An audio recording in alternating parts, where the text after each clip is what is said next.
Inilah skuter yang paling murah dalam market sekarang. Kalau korang tengah cari Yamaha Ego Gear ataupun Honda Beat, korang boleh consider motor ini dulu. W Motor EZ 125i yang baru keluar saja. Korang tengok ni benda bentuk.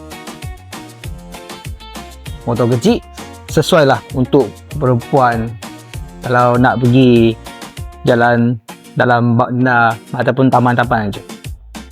Jom, saya tunjuk.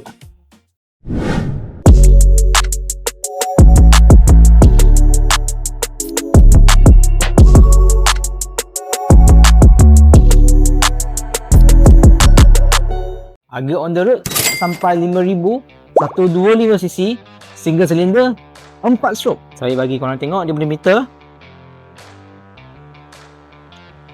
Color digital meter. Ini canggih, walaupun Honda Beat dia pun tak bagi yang ada color punya. Walaupun Ego Gear pun hanya analog saja, korang boleh tengok motor ni. Canggih meter dia. Dengan harga bajet macam tu, nampak lampu depan, signal depan, lampu belakang, signal belakang, semua fully LED. Kunci pakai kunci biasa. Ini motor tak ada keyless. Bahagian tengah ni kita boleh gantung barang. Belah kiri ada kompartmen. Korang nampak tangan saya letak handphone saya. Okey, buatlah. Dalam sini ada tempat USB Type A. Depan kanan ada kompartmen tapi kecil. Saya cuba letak sama handphone. Tak buat. Boleh tak? Motor ni buat satu helmet. Okay, saya pegang helmet stand tau. Korang tengok lah. Tak boleh.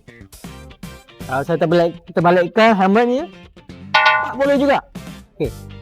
Petrol tank ada 6.5 liter. Lagi besar daripada Ego Gear, hanya 4.2 saja.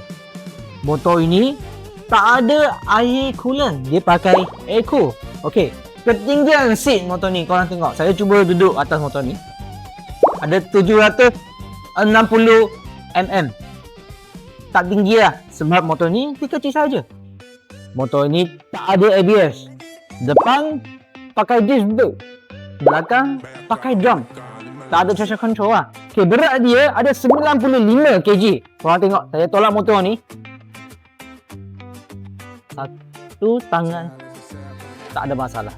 Kelebihan motor ni murah gila. Paling murah dalam market, dalam skuter punya kategori. Yang kedua, ringan. Yang ketiga, motor ni slim saja. Sangat slim. Kekurangan storage kecil. Walaupun helmet stand tak boleh buat dalam storage ini. Yang kedua, ini tongkat. Tak ada sensor. Korang tengok ah. Saya start dengan ada tongkat tau, tongkat tepi. Saya tekan brake kiri, saya start.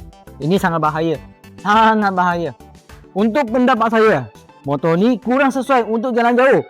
Kalau korang cuma nak cari motor hanya main dalam taman saja, nak pergi surau, nak pergi masjid, inilah motor dia dengan bajet bawah 5,000. Kalau korang nak datang dengan motor, datanglah kedai saya. Ini cawangan dekat IM7. Yang paling penting, kedai saya dekat HQ Jalan Berserah.